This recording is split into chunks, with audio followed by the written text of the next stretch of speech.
Ayan na. Ayan na, nilagyan na ng liquid bata.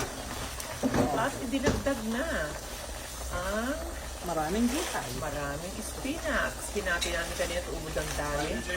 So this will be our second meal. Sinigang pa rin, pero bagong gulay. Sabihin na ubos namin yung part 1 kanina ng gulay.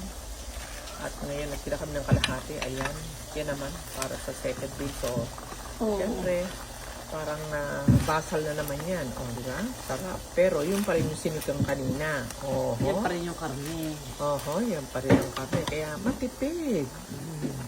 Tipid. O, ako, napakasarap ng kulay ng sabaw. Di ba? Sinigang sa umaga, sinigang sa hapon. So, 2 meals lang kami today. That's enough. That's it. Ay, nako. Ang sarap mag low carb talaga. Sobra. Ayan. Isang pakyut na. Ay.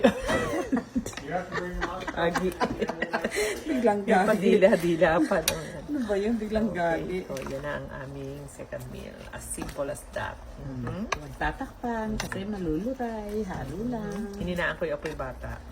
Isang ayan. Isang tulo lang.